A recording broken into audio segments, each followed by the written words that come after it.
Another week of football is back. Lace Out's here. Chris Pepper, Jamie Wallace. Welcome very much, viewers and listeners, to the number one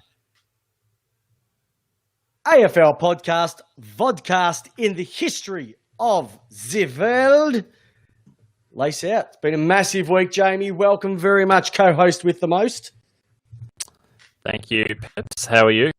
Mate, I'm a little bit flat after the weekend. It's good to see Melbourne let me down again, but I'm pretty much used to it these days. Huge week, lots to talk about. But you know what? It's getting to the knuckle end of the series, the knuckle end of the year. Got the NBA finals going on at the moment. It's just the A-League finals. I didn't even know the A-League was playing. Would you say you're up to your knuckles in it? Is that what you're saying, Peps? Knuckles in it. Knuckles in it. Jeez, that's deep. I'm in deep, mate. I'm in deep. I'm in deep. Oh no, it's just a massive number of rounds, massive of days. It's just been so much going on, and the amount of stuff that's been going on after the footy's finished is another thing altogether. So it's massive. We're going to be huge. It's a massive episode of Lace Out. Jamie and Peps here to talk about everything that happened over the round. Look, before we start, let's just get into the night. Everyone, viewers, listeners, thank you very much for joining us again. Without you, we are nothing. So once again, share us with your friends. Share us with the footy lovers. Hey, you know what? Share it with somebody who needs to listen to a podcast that's going to get them excited about football. And if it's not going to get them excited about football, at least they'll be able to get to sleep easier listening to two beautiful, sexy voices. That is myself, Chris Pepper, and Jamie Wallace. I don't know. I've been compared to basically like rubbing your face on a cheese grater. Oh, I reckon you've got a bit of John Deeks about you. I don't know who John Deeks even is. Okay, let's get onto it. Let's start it. Rightio. First of all, let's swing the magnets. All right, who gets your 3 votes for the weekend? Okay, coming in at... Do you want to go... Am I going 3, 2, 1 or am I going 1, 2, 3? You can do whatever you desire. Okay, so coming in at number 1 vote this week for me is A, delayed. A, delayed. Okay.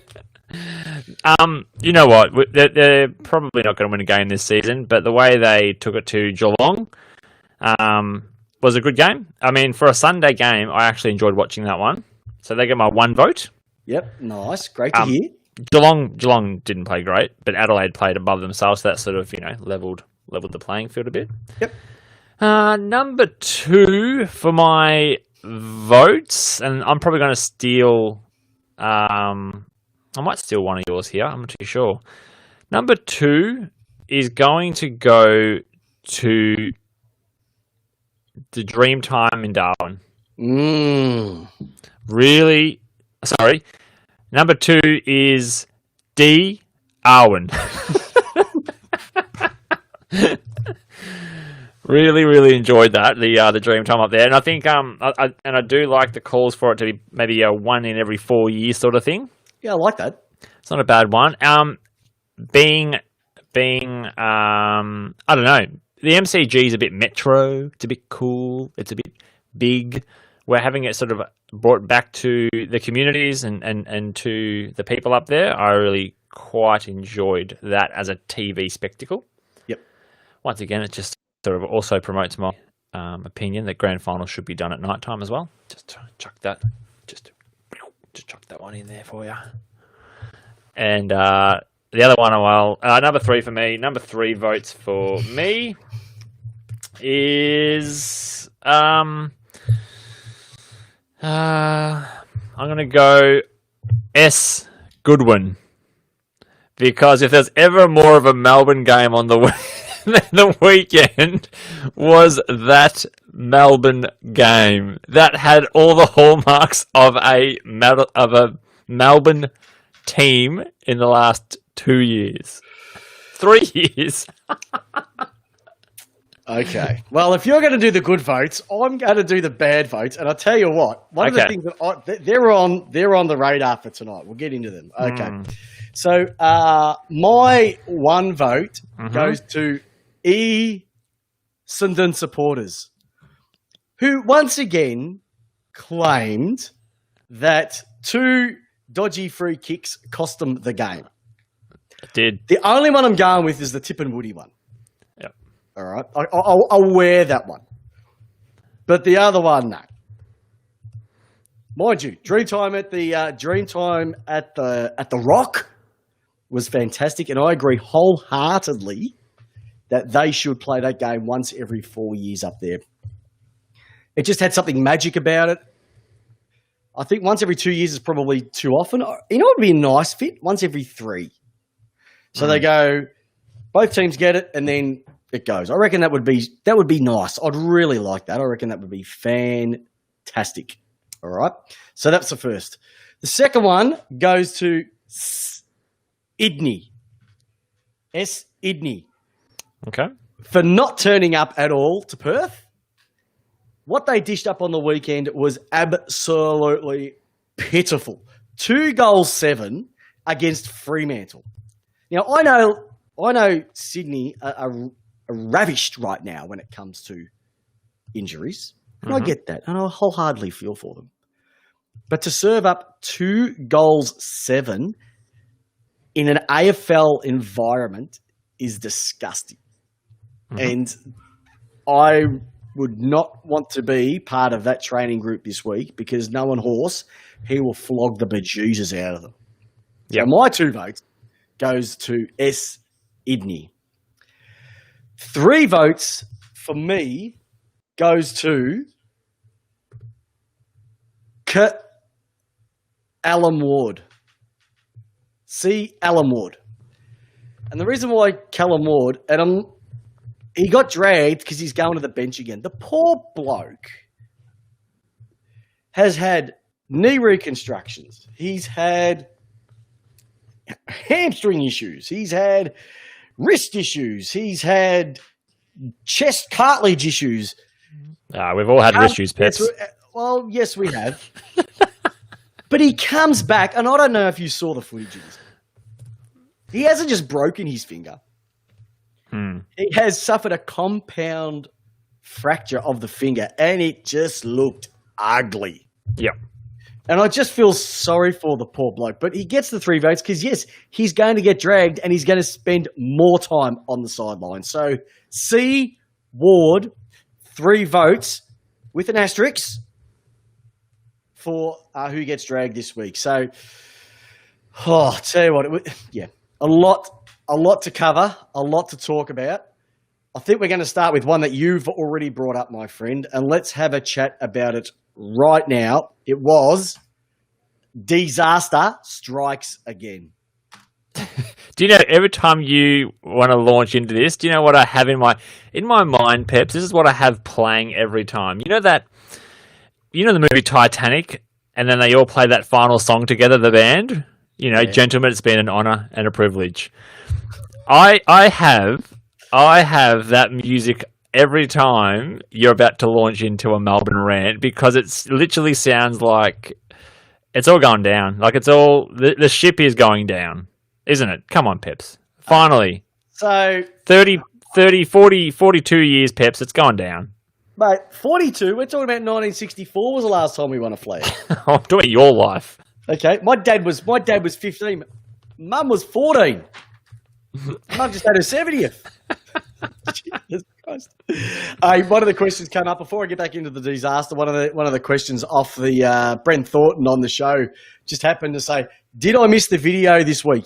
Yes, Brenton. What you need to do is go onto the Lace Out page, or go onto my personal Facebook page to see my 2-part rant this week. One of my finest, to the point someone thought I was having a heart attack at one stage. Peps. Yes. Now I've got to bring you to task of those videos. I'm glad you brought it up, Peps, because this is where I'm going to take you to task. Can we get back to the disaster? 2 seconds. 2 seconds, listeners. 2 seconds. We're going to take Peps to task here. Yep. I sent a request to you to do a split screen video share with you, where I could coach you through your emotion and coach you through your anger. And you denied my request on Facebook. Probably didn't see it at the time. To be honest. It's just rude. It's rude. As a pair, you and I have to go through these things together, and you didn't even tap me in. All right, I'll tap you in this week. If Melbourne lose to St Kilda this week, maybe that if is going to be a when. But if Melbourne lose to St Kilda this week, you can coach me through it. Now, depending on how we lose, will be the story of the day. All right, continue. Please continue with the story. Another disaster has occurred. All right, so I went into this game 7 points up at halftime, thinking, Alan, we are a massive chance here, and it only took 16 minutes of playing time, 20-something minutes of actual quarter time for me to destroy one season. And I went absolutely Burko. A number of weeks ago, I spoke about the fact that Melbourne need to be coached, that you need to play 4 quarters of football, not 3, to win a game. And they did it on the weekend again. Can I just highlight a couple of things about how putrid our season is right now? Sure. We are 6-0 for teams that are under us and 0-6 on teams that are above us. All right?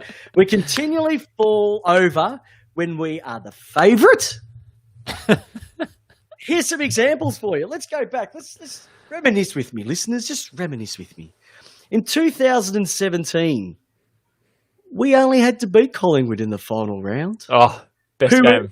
Who were nothing short of woeful. Had no players, literally VFL. Players. We were playing there. They even pulled in a couple Oz kickers to just sit in the pockets. And we fell over at that stage. You fell out of the 8. We fell out of the 8 by 0.5%. 0.5%.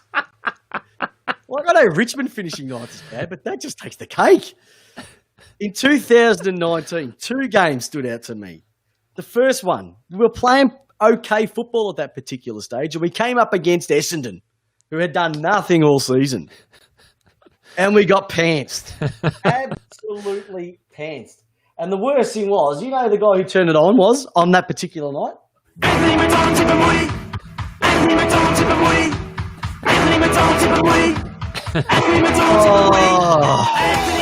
McDonald, Tipperary played footy. Dylan Sheila and that man bun had a night out. It was shocking. Okay. Later on in the season, it gets to another particular point where you think, all right, we're going to be having a cracker. It's a Friday night game again. This time a team, no Buddy Franklin, no Callum, no one, Sydney. And I think we had about 4,500 people turned up. It was the worst game ever that you've seen on a Friday night, probably since, well, it wasn't a Friday night, but the season kickoff between Richmond and Collingwood, which was shocking in itself. And we fell over again. And once again, 2020 hits. We win 3 games in a row. We're favourites to go into this one. We win this game. And we're virtually a lock to play finals because the Doggies have to make up 2 games to beat us. We're up by 7 points. And we stuff that one up again. Now, for anybody else who's not a Melbourne supporter, you'd go, oh, how do they keep doing it? Us Melbourne supporters went, oh, that's nothing new. Bottle of red and some cheese, please, sir. Oh, a goalless third quarter. How many goalless third? There should be. I want to know. If we were good Peps, if we actually had some clout in the AFL landscape, we could probably get our hands on some Champion Data stats and actually go direct to them. I did write to Champion Data at the start of the year asking can we get access to the stats, etc. Third quarter, goalless quarters for Melbourne. I'd love to know what that stat actually is over the last 3 years. I'm going to throw that one out to listeners. Leave a comment on our Facebook page if you can tell me how many goalless quarters Melbourne have had this year. I would say it's close to 5. 5 or 6 goalless quarters. Now, considering that we've only played, 13 rounds, mind you, one of those we didn't even play. Yeah. We've virtually had a goalless round, a goalless quarter every round, every second round.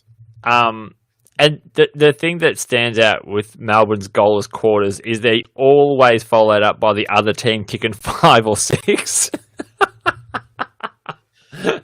Sorry. You know what? I shouldn't laugh. I'll say one thing though. If it wasn't for Stephen May, that's what was a 6-goal quarter, 7-goal quarter would have been a 10-goal quarter. I'm not being biased, but he should be the All-Australian fullback this year. You have a look at who he's played on this year. No one's kicked more than 2 goals on him in a game. He's taken everybody to the cleaners. Okay?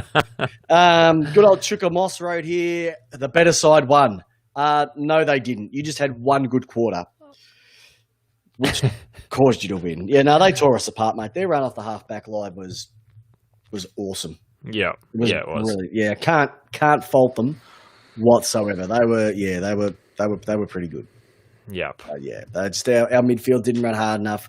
Half forwards didn't put enough pressure. Like when you're putting that much, on people like Spargo and Pickett to be your defensive players, ain't going to work, unfortunately. Yeah. It was a hard one to swallow, but that just makes it even harder this week. And that's what's going to be frustrating is if we go out and beat St Kilda this week, we'll just sit there and go, what, why, huh? How does this work? Yeah. That's just the unreliability factor of them, which just frustrates us all. Can I just quickly make the listeners aware? I had to just quickly switch my cameras halfway you were giving your D speech there. So I look a bit orange. I haven't been on the same gear that James Hoyard was on, taking the tanning pills. I've just turned orange with my new webcam here. Okay. So looks like you've been on the Hulk Hogan's, to be honest there, my friend. Well, all right. Let's go to the next news topic. What do you want? Now this is one that you brought up. Mm-hmm. Mind you are the best newsman on this podcast by the length of the Mount Panorama Strait. One of the things that you mentioned to me a while ago was Dean Solomon and how he is going to be going. How is he going to actually stay at the Gold Coast Suns? Foundational coach, yep. So he's been there since 2011. The players absolutely love him. Jager O'Meara said he's the best coach he's ever had. Mm-hmm. He's loved by the ex-players. Mm-hmm. The current on and off-field staff think he's an absolute gem. Highly regarded, and that's coming from Campbell Brown and Jonathan Brown. Mm-hmm. No one has a bad word to say about him whatsoever. Yep. He's got 2 years to go on his contract, and they've let him go. Yeah. Yep. It's a bit on the nose. Sniff test? I don't know. It's sort of like the Melbourne and what's his name? McCarthy. I get the name wrong. McCartney. What was the guy's name? McCartney. Yeah. I know you don't. Yep. Simon Goodwin. Brendan McCartney. There we go. Thank you. Sort of got a bit of that about it. There's obviously something's happened between coach, and one's being kicked out. And I guess with Dean Solomon, even though he has got the love of all the players and past players and people in the footy world, the Suns have had massive changes up there. Like, they've had sweeping changes. They've gone through now 4 coaches in less than 10 years. Yep. He was the only one really left at that level. Yeah. So it's not surprising. I wasn't shocked to hear that he was gone. It's just the timing that's very interesting, considering, well, they're not going to make the 8, but they've had a better year than other years. You reckon there would have been a bit of Stewie Jew just sitting there going, he's getting a bit too much love and I'm not getting much love. But they wouldn't have got rid of him. Would it have been just one of those things that they just couldn't continue? That's because if you think about it, why would you get rid of a coach who's highly regarded across the board, on and off the field, by so many people, been there for so many years, been there since day dot? Yeah. And with the soft cap coming down next year to around about $6 and a bit million off a $10 million background. Yeah. How can you? They're going to have to pay him out. And that's the thing. It's like it's not cheap money to pay him out. No, they have to come to some sort of money. Year. Yeah. Well, he's not leaving. They're getting rid of him. Yeah. Well, they'll come to some sort of agreement. You reckon? Yeah, they'll come to some. They won't obviously pay the full contract that amount, but they'll be paying a severance of some amount. I'd love him at the D's. If he could crack some skulls and break some hearts at the D's, tell you what, it'd be perfect, because just in case Goody doesn't work out, we've got someone just to slot straight in. You've got someone. No, Jamie. Alan Richardson will not be getting the Guernsey. I'm sorry. He's been an AFL coach. He's there ready to go. He's been an AFL coach by title only. Okay, Mark Neal was an AFL coach. Remember that time you told me at the pub how excited you were that Mark Neal was going to coach, and how excited and how amped you were, and he's going to crack some whips down there, and they're going to look different, they're going to play different at the pub. Remember that time? That was pretty funny. I remember that. Yeah, and I've been drinking ever since to try and forget that out of my mind, mate. No good, mate. Absolutely no good. No good. So we've got some people who are delusional in the list here. Someone saying Blues top 8. Oh, Tommy Wayne. Yeah, Tommy Wayne's going to go the Blues for the top 8. Nah. Delusional. I'll tell you what, you're not far from it. I reckon you're a mere... Eddie Betts is finished, so just get rid of him. You're a small forward, and I reckon you're another outside midfielder short, I reckon. Well, they've got a couple. I'll tell you what, I don't care. Big old Benny Bolton, mate. Brenny Bolton, he got those grass shoots going, and he needs to get some credit for what Teague has been doing. I reckon Teague unleashed the beast, but good old Brendan Bolton brought them up from their younglings. Now, another one, Chuka Moss brought this one up earlier on. Better side won. No, they didn't. Move on. Yeah. Right, Saints, any chance this year? Jeez. Wow. Wow. Who you want to go? You go, because you have your prediction. My prediction is they won't even make the 8, Simon. I'm sorry. I think you've got too much of a hard run leading into the next number of weeks. Melbourne's a tough game. Yeah, Melbourne's a tough game. Piss off. No, Melbourne will be a tough game. I think after what they produced last week, it's not going to be an easy one across the board. But you've got, I think in the last 4 rounds, you've got three out of the top 5, top 6 teams. You lose all those, potential is that you're going to slip out. So you're going to have to win 2 out of your last 5 games, I think it is. 14, 15, 16, 17. Yeah. At least 2 out of your last 5 to qualify. I don't think you're going to do it. Yeah. And I hope if St Kilda don't make the finals, they don't make it by 0.25%. That would make me feel better. You're a mean thing, aren't you? Yeah, I'm a mean man. All right. Okay. I think it's going to be a tragic for the Suns, for Solomon losing. The sniff factor is definitely there. But I will also say one thing. Whoever picks him up, I'll be very, very happy. Very, very happy. Okay. Something else that happened yesterday, and it's a bit of a two-parter, but I'll start with this one, is that the end of the NEAFL. Were you shocked by this? I didn't. I probably underestimated how much support the AFL was giving to it. Yeah. I get that. Yeah, I probably thought they were a bit stronger in its own league. Yep. Being that it's that northern corridor, that northern part. I thought it probably had its own money, sort of like South Australian or the Western leagues. Yeah. So I was a bit surprised. Yeah, I was. I think the thing that shocked me about it was that this is on the same day, and we'll get into it shortly, with the AFL expecting a massive loss for this season. Yeah. What's happened, though, they've got rid of the NEAFL, so everyone doesn't need it. It's the Northern... I don't even know what the E stands for. I didn't even think about it. The NEAFL. Northeast Australian Football League, right? Correct. Thanks, Jamie. And the thing about it is, though, there's 5 standalone teams now that have no future. So they've been playing in the NEAFL, and we're talking about some big clubs, Aspley and Sydney University, and the other one being Southport Sharks, massive club up there. Mm-hmm. They're now like, what do we do? Yeah. Where do we play? What are we part of? Yeah. It's been around since 2010, so it's a 10. By now they would have been starting to build a bit of getting rivalries. You're going to be getting a bit of a culture into the groups, culture into the league. Yeah. That's all gone. They're now going to merge with the VFL as well. Yeah. But what's also happened is that the under 16 and the under 18s has virtually been scrapped, and now that's going to be under 17s and under 19s. The Sandful, the Waffle, the Tasmanian State League, and the NTFL, they're going to remain. Yeah. So all your bigger, it just seems that, and for the teams that were aligned, like Sydney Swans, Brisbane Lions, they have to now field their own teams as part of this standalone comp. Yeah.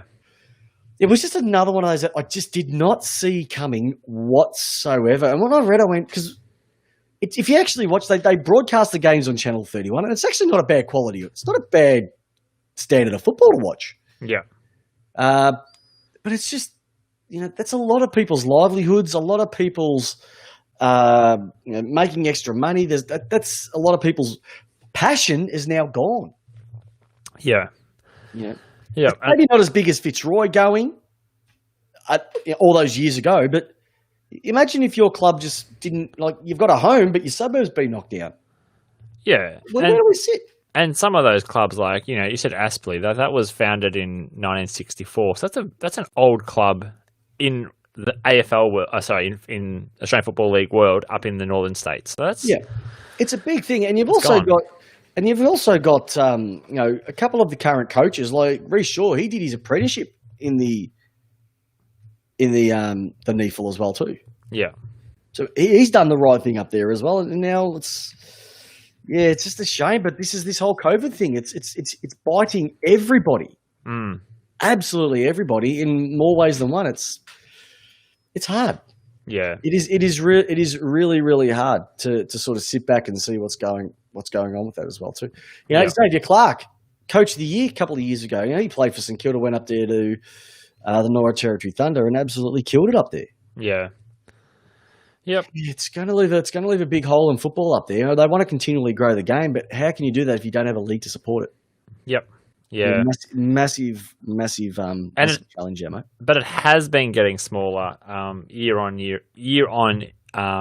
every year basically since 2013. Yeah. Like 2013 you had other smaller clubs around Canberra and whatnot, and every year there seems to be a club who's dropping out, either folding or merging or so it's been getting smaller and smaller, and I guess the big ponds, like as you said, you got Sydney up there, Greater Western Sydney, Gold Coast, Brisbane Lions, they've got teams up there, and I guess there is probably a bit of AFL money, and at the moment it leads probably nicely into our next topic, which is around the AFL itself and its financial position. Wow, that's for 2020. Well, let's just get into that. So one of the things that I heard yesterday, and it staggered me just on the amount of money this is going to be. So if you haven't heard, the AFL are going to be in massive trouble next year. It looks like they're going to lose up to $400 million in 2020 alone. Now, the question I had for you, Jamie, is the future of the game or clubs more at risk?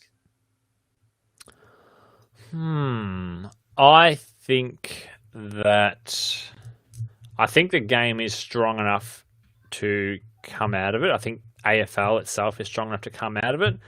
But I do think it's going to take quite a while. I think we're looking at probably somewhere between 7 to 10 years of getting back to where it was post-COVID. I mean, pre-COVID. You reckon?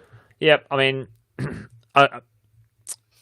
caps are going to get bigger again. We're going to see larger coaching boxes. We're going to see larger support staff. The AFL are going to rehire back a whole bunch of people because that's just the nature of the business at the moment. There's no real corporates. There's no real areas to look after, like those sort of ancillary things that sort of surround football. At the moment, it's really just the 22 on the field, 44 plus the umpires. And that's really it. It's where when you start getting corporate seats back and marketing and all that sort of things start happening, that's when these people will go back to AFL or however it works. But it will get back. Well, they're not the only one that's been hit hard here. I'm not too sure if you even heard about this. Like, this is how quick things have happened. So it was even announced quite recently as well that Richmond are pulling out of the VFLW in 2021 because financially it's not viable for them, but it's tough on their resourcing. Now we're talking about Richmond here. 100,000 members, 2 out of the last 3 flags, yellow and black. That's probably the most financially stable, I would have thought, club in the AFL outside of Collingwood. and they're pulling out of that. Yeah. And look, this is just one of those things that, Ross Bartlett, a great Tigers supporter, absolute legend of a bloke. It's got the name as well. Oh, he's got the name. I tell you what, he's an absolute gun. Hey, mind you, 1992 East Keeler premiership player. Soft spot in my heart for Roscoe. But yeah, he was just letting me. They're not fielding a team this year. And what about them not being able to field the women's side? It's tragic because a good mate of ours, Tom Hunter, was the original coach. I had an interview with him. Mm-hmm. Check the archives. Did an interview with him when he first got the gig for 2020 as the AFL women's inaugural coach. Yeah. We were so pumped about just what they'd done. There was so much support for it. So all of this has been built up over a number of years, and then they've just decided that we can't continue. That's a hard pill to swallow. Yeah. That's a hard pill. And even when Richmond just hit 100,000K membership for the third year in a row, mind you, this is the other thing with memberships. This is where it's an absolute crap figure. Take out the pets and take out these 3 and 5 game. A membership is a full 12-month membership. That's what a membership is. All right? None of these 3 or 5 game memberships. That should count for half a membership. All right? Even if they're still at 100 grand, good on them. They deserve everything they got. Because you remember they save our skin from the 80s to where they are now. Massive. Everybody's getting hit by this stuff, mate. Everybody's getting copped. With the women's league, I'm also probably not surprised to hear that to an extent because it's going to sound bad and sexist and it's all those sorts of things. But I'm happy to lean into it because it's not. We know that league is seriously propped up by AFL cash. Yep. Like it's the success of the game and all the bits. All the bits around not the microphone. All the bits around it have grown has helped the women's game grow massively, and the fact there was a need for it. I mean, women's sport's a huge thing, but not surprising to hear as well that when the AFL has a down year and the AFL, the Women's Football League being so new, that also probably takes a dive somewhere. Yeah. I mean, I'm not trying to sound sexist about it, but I'm just... No, it's a fact. It's a fact. What brings in the money? It's as simple as that. Okay. Here's some quick hands for you, Jamie. Richmond's staging scandal. Overblown or Oscar-worthy? Now, we know there were two of them have been done for staging this weekend. Yeah. Asprey and Dylan Grimes. Mm-hmm. Was it overblown media hype, or was it actually something that they should have had a good hard look at themselves? Your thoughts? I think it is. Staging has been happening since umpires, basically. Oh no, I don't know. Basically, there's only one umpire you throw into that. No. Staging has been around. If players can get a free kick somehow and milk it a little bit, just look at soccer, for example. Don't even start me on that. I'm thinking the AFL, the surrounding media probably don't want it to go that far in terms of that look in how soccer is played, in terms of people taking dives. So I think they've whacked this pretty hard, but I'm not going to stand here and say that Dylan Grimes and what's name is the only players this year who have staged like that, or previous years. No, of course not. But what they did on the weekend, and the Asprey one, he copped a smidge, right? I'll give him that. And some people are psychos. But that Grimes one was he is a disgrace. Yeah, good on you, Joel Mitchell. They should have got a week for both. It was pathetic. I will say though, and Ross Bartlett brought up a moment ago. I will say one thing though. I don't know if you heard as well, but Richmond have just announced 2 new co-major sponsors for them for the remainder of the season. The first one being NIDA, the National Institute of Dramatic Arts, to help them with their performances on ground. And the other one is Rip Curl. Rip Curl have decided to provide all Richmond players wetsuits so they don't suffer from hypothermia whilst they're diving. They are... Look, I don't know how I feel about this one here, Peps. I think it's probably overblown for me. It just seems to be creeping in more and more. And the one thing I don't like about soccer is the whole staging thing. If I was Peter Griffin, I'd grind my gears. Yeah. But I just don't like it whatsoever. And it's a bit rich. And people are probably, and I don't know if it's not in our run sheet here, but we can sort of just talk. Kind of.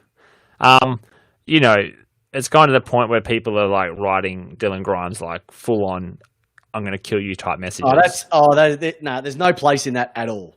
Yeah, there's no place for death. It's a freaking game for goodness sake. All right. Yeah.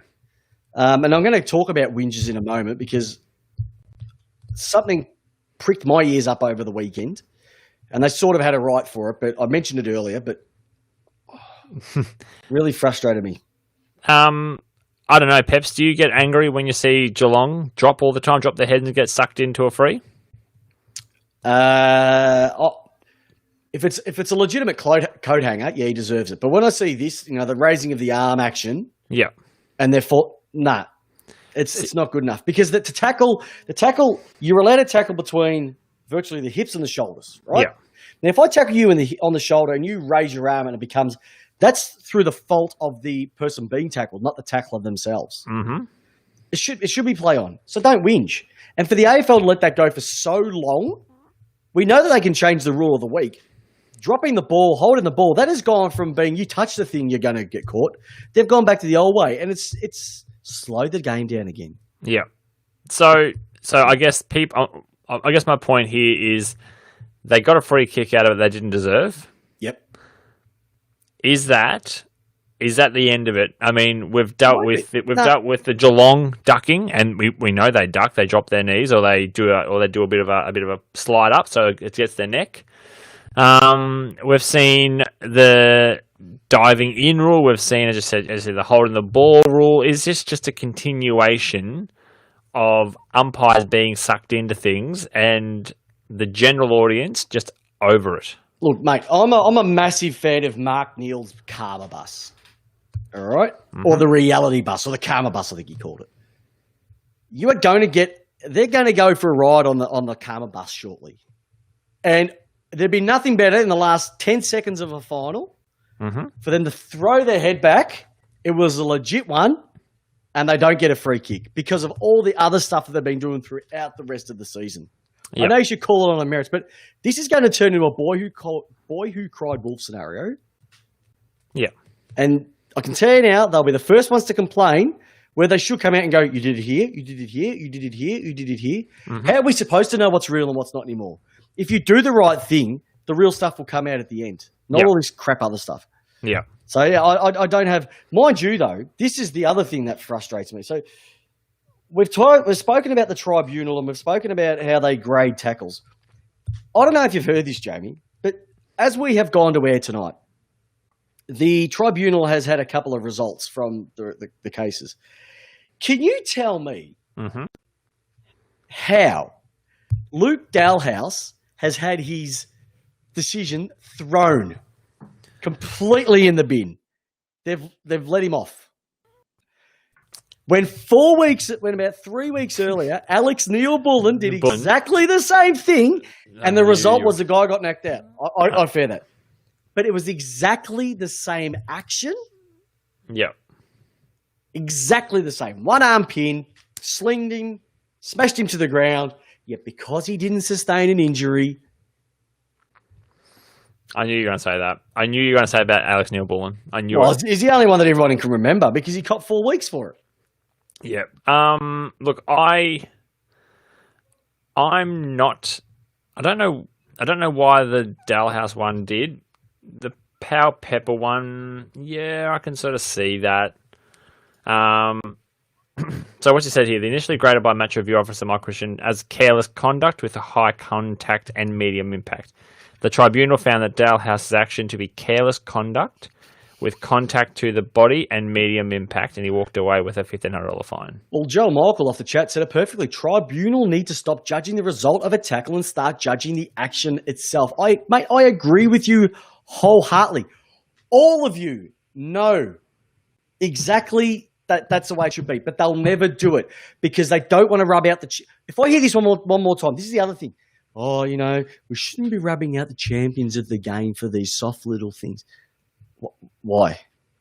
First of all, you call too many people champions when they're not. Mm-hmm. And the second thing is that if they do it, they do it. They're no different to any other player. Yeah. So basically what you're saying is if a Dangerfield does it, let him off. But if the little mosquito bloke for Essendon does it, give him 6 weeks. We If know that. Travis Spoke does do it, so be it. Yeah. Oh, but the Elijah dude from last week, we'll give him for the rest of the season for breaching COVID. But Nathan Buckley, no, we won't. The AFL lose credibility time and time and time again for these sort of things. And they want to be respected. Excuse me, I just peruse the notes, just try and find the next sort of segue to jump into the next part. That's all right.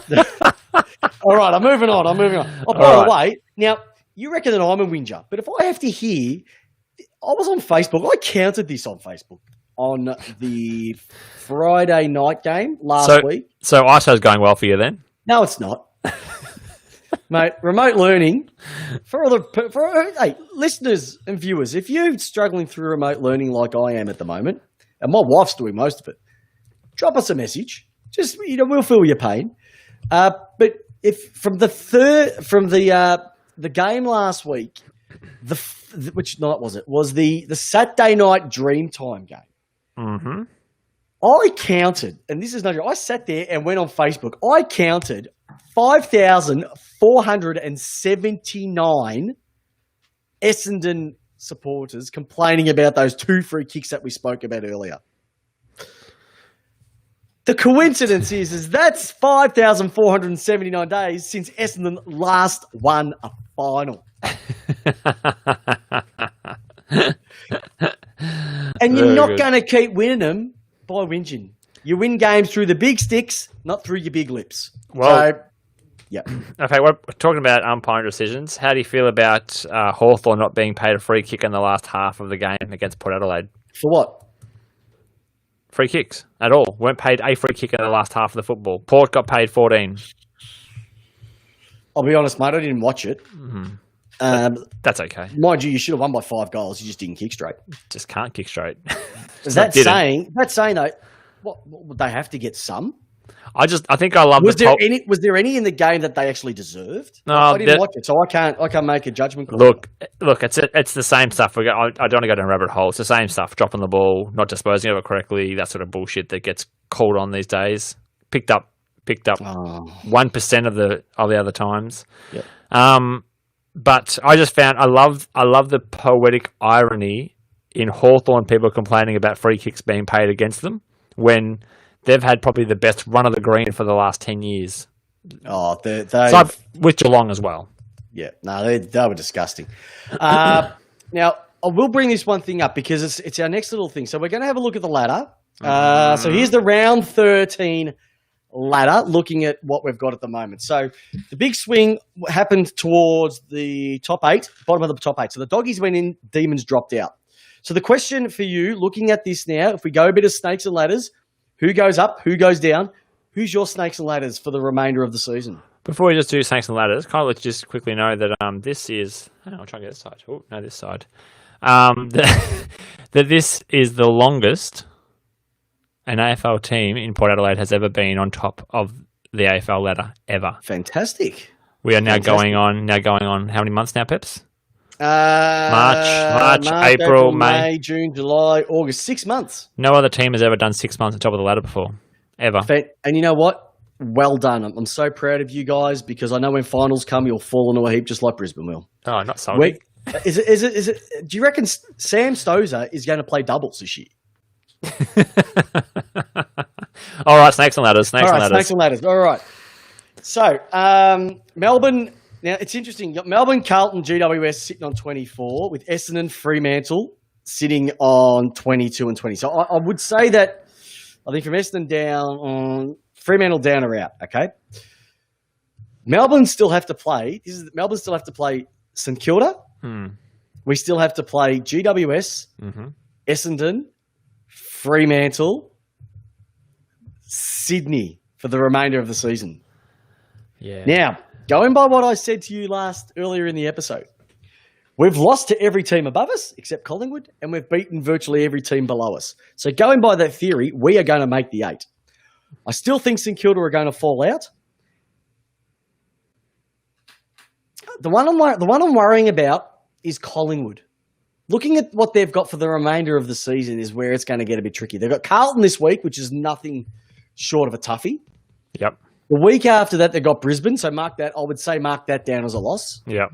Round 16, they go into a game against, or they got the bye, which is probably not exactly the best part of it because it's going to give the teams the opportunity to peg one back.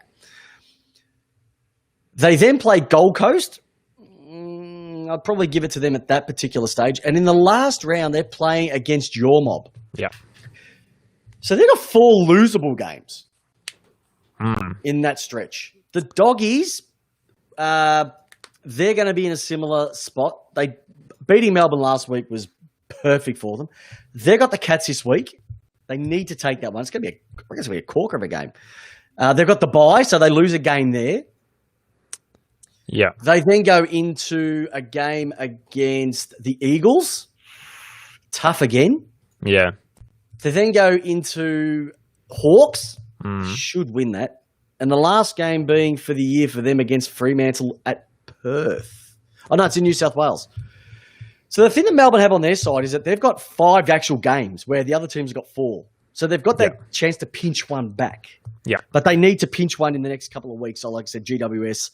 And so I reckon they could sneak in, but if they don't, it's their own fault. Yeah. I still think St Kilda, even though they're 2 games clear at this moment, I still think their run home's just too hard. I definitely see Collingwood falling out. I just think that other than their win yesterday, last night, they're just putrid. So I'm going to go them out. I'm going to put you in place and leave the Bulldogs making it. Yeah. Well, here's an interesting thing. The Dogs are 0-5 against the top 8 this year. So Timmy Madigan, fantastic stuff again, mate, bringing that statistic up. John Michael's come up with Melbourne need to win 4 out of the last 5. Freo, Sydney and Essendon, they should pick up. Yep. They need to win one of St Kilda or GWS. And at the moment, I'm quite confident on both of those. I think what they did last week was an anomaly, but it's run-of-the-mill of what they've done for most of the year as well, too. Hey, let's have a look at the top 4. Is the top 4 set, do you think? Probably. The top 4, Port have a pretty, just once again looking purely on ladders and where they are, Port have a pretty easy run now. Geelong have a pretty easy run. Brisbane have maybe one toughie in there left. And West Coast, they leave the hub. They're no longer in the West Coast hub. So they come back over to Brisbane. So that'll be interesting because we know how they played in the hub over there. What about their effort to kick out, was it the Bulldogs out of their hotel because they wanted to go back to their hotel that they were used to? Yeah. Fucking putzers. Absolute spuds, mate. Absolute spuds. West Coast maybe could fall out of the top 4 and maybe Richmond sneak in. Yeah, I think that's the only one I can see. But mind you, there's only one game between 1.5 games between Geelong, and most of those teams have to have a bye remaining in the season. So they've only got a limited opportunity to make the gravy. And if they don't make the gravy, they're going to have a roast, but it's not going to be complete. You want to have that gravy at the end of the veal, which is literally the part that people want to hang on to as well too. Yeah. Alrighty, my friend. Look, I want to bring this one up because this one sort of not shocked me a little bit before we head over into the last bits and pieces of tonight's episode. But quick hands, Jesse Hogan. Freo forward on the move in 2021. There is a bit of a rumour that Jesse Hogan could be on the move. So let's just put this in perspective. So when he started at the D's, he played 71 games with the D's, kicked 152 goals. Was a standout, averaged 2 goals a game. Now, not many forwards are doing that at all, full stop this year. Yep. He's been doing it through his career at a young age. He moved over onto Freo at a big deal, wanted to go home. He's played 15 games, only kicked 13 goals. He's had a lot of off-field issues, which we're not going to go into about. His injury in 2018, he had a horror season.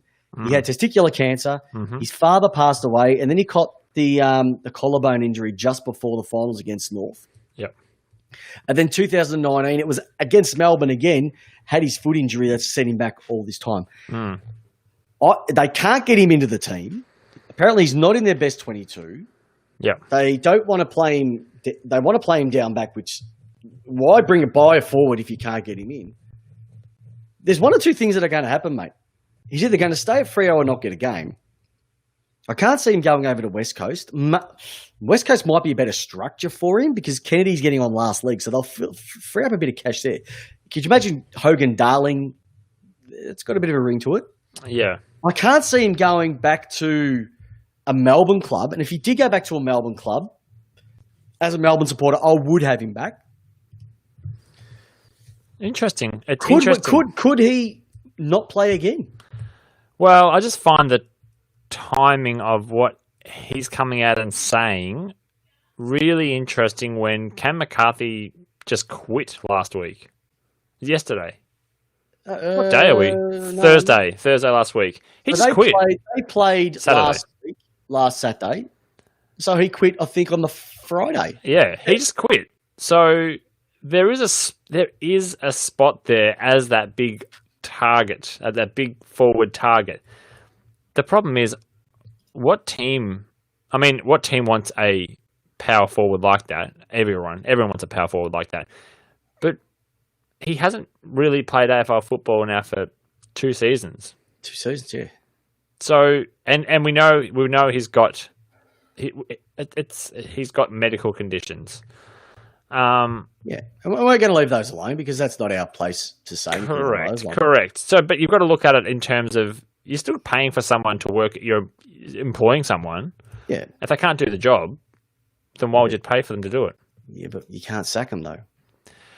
You can't sack them. So, I don't know an AFL club out there who would take the risk, especially in these COVID-sensitive times, on a player that may work out. It's the same. It's the same with Danaher now. Like it's a serious question mark about, is a club willing to take a punt on giving someone $750,000, $800,000 a year when we don't know? Like footy clubs are having to slash positions within the admin side. All right, I'll throw this one open to the listeners out there, and I think. Sorry, I'll start again. I'll throw this one out to the listeners. Mm-hmm. Who do you think would be more of a risk, Danaher or Hogan? I just want to show this. This has just come up, and it's a bit hard to see, but I think he's done it. But the devil's advocate, and he wants to play the D's has proven with Harvey Bennell that we can get the players onto the park. Okay, I don't think it's the medical side of things. I think it's the off-field issues. I don't think he burnt too many bridges at Melbourne, but I think he didn't leave in the best way possible. Yeah. If he come back, he'd have to go on a very, very, very much a reduced wage with a massive incentive bonus behind it. Yeah. Yeah. So I like your question, Danaher or Hogan. Interesting. I would probably take. I'd probably do something similar to what Joel Michael is suggesting. I'd probably take Hogan and put him on a rookie. Jeez, that's a big fall from grace. A massive fall from grace. Well, I haven't seen Danaher play for 3 seasons. Well, Danaher's 26. Yeah. All right. Hogan's 28. No, 26 as well, isn't he? Are you serious? How was Hogan? He's 24. 2 years younger, right? I thought he was the same age. He's 25. 25, okay. Yep. So I would do that only because with a very fit Hogan is a very good forward. A Danaher is a very inconsistent forward. Yep. He's massive. He's got a huge tank. He can play virtually anywhere. And if anyone's actually watched him play, he runs a lot more. A lot more. Hey, can I throw one more up before we get on the home stretch? Yeah. Question's just come up. Is Buddy finished? Oh, I've been asking for Buddy for the last 6 weeks. You've been asking me, you mean? I've been asking you. Where is he? Yeah, well, every week. Apparently up until then he was back. I don't think he's finished, but I think he needs to have a year off. He's not playing this year. Nah, he's done for the year. If you speak to everybody if you listen to everybody who was at Sydney, they reckon he was flying. I don't know, everyone's flying in preseason, but John Longmire said he was the fittest he'd been for a long time. He was covering the ground beautifully. His knees and so forth weren't giving him any issues, and this has just flared up completely out of the blue. I don't think he's finished. I would love to see him get his, because he's sitting on what, 299, I think. Okay. Do you see that one just come in? Yeah, We'll go on to that one in a moment. So I think that I want him to see him kick it. I want him to see him kick 1,000. He's got 2 years left in his contract. Just play him out of them. Sydney haven't got anything better. Yeah, I think he's done. I don't think he's done. Yeah. I think he's been fantastic for Sydney, but like it's also been mentioned on a number of other areas, his last 2 years haven't been that crash hot. He's got 2 years to go. He really needs to produce something in those for the overall investment to come back on him as well too. Another one I want to quickly throw at you is this one. Question from the Donk. Who does Richmond play on the wing next year? Rance or Bolter? Oh, it's so good. It's so good. Rance ain't coming back, mate. Get over it, all right? You've already won a flag without him. Don't rub it into us even more.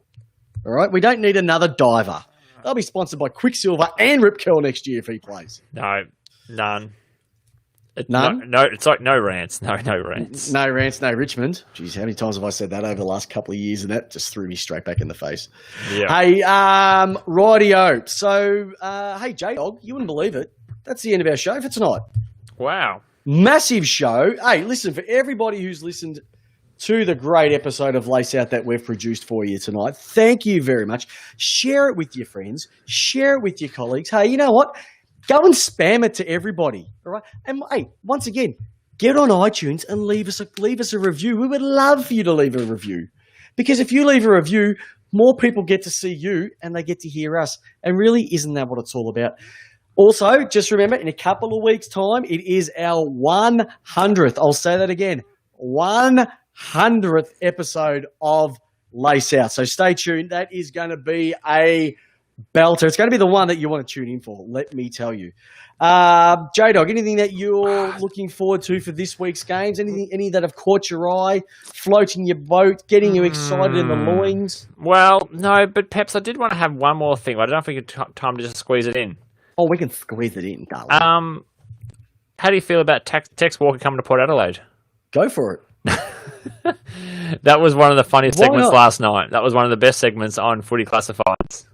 No, go for it, I reckon. No. If the shoe fits, do it, I reckon. Yeah, I've got No. no issue with it. I just think he needs to get out of Adelaide and get fit again.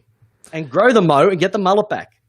Get back to what you were. Start sinking beers when you're injured and you'll be fine. Stephen May did it. Look what he's turned into this year. What a ledge. Yeah, he's turned into the ledge. Hey, look, just to let you know, we've got Tipped Out coming again tomorrow night because it's 2 Thursday night games, so we'll be rolling that one out tomorrow. I will say one thing, though. There's a couple of games I'm really looking forward to. I'm really looking forward to Richmond and West Coast at Metricon. Gold Coast, the Cats and the Doggies on the Friday night. That's going to be a bit of a corker as well, too. I'm really looking forward to Carlton Collingwood. Funny enough, I'm actually looking forward to the Gold Coast versus North as well, to see whether Gold Coast can continue that rise, or are they just going to slide back into mediocrity again. And if Melbourne win, I'll be going nude. It's our spiritual home, Taio Park. It's at our spiritual home. That's one of the games I'm looking forward to, just because I've got some St Kilda supporting mates, and obviously you. Yep. I do agree the Western Bulldogs and Geelong game will be interesting, because Western Bulldogs have that very fast handball game and get that going, where Geelong really like to slow it down and do little chip kicks everywhere. Yep. And Richmond West Coast will also be interesting. Oh, cracking games. But what's even better than a cracking round of games is next week we're back, Tuesday night, 8 p.m, live here again on our Facebook page. So if you're listening to this in the Netherlands, or you're listening to this in England, or you're listening to this in Chechnya, wherever you're listening to us, 8 o'clock Australian Eastern Standard Time, get onto the Lace Out Facebook page and we'll be there, ready for you to be part of the show, okay? We'll even put Google Translate on if you want to throw you some comments in. But anyway, Jamie Wallace, thank you very much. Like I said, I'm Lace, you're out. I'm Chris Pepper. Jamie Wallace, we're the Lace Out team. Great man. Finish us off with the quote. I know you love your Port Adelaide team. And I know you love your cycling and your beautiful son and your amazing wife. But more importantly, how do you love your football? I like my football lace out, Peps, as always. And listeners and viewers, that's how you want it. Have a great week. We'll see you this time next week. Go D's. See everyone.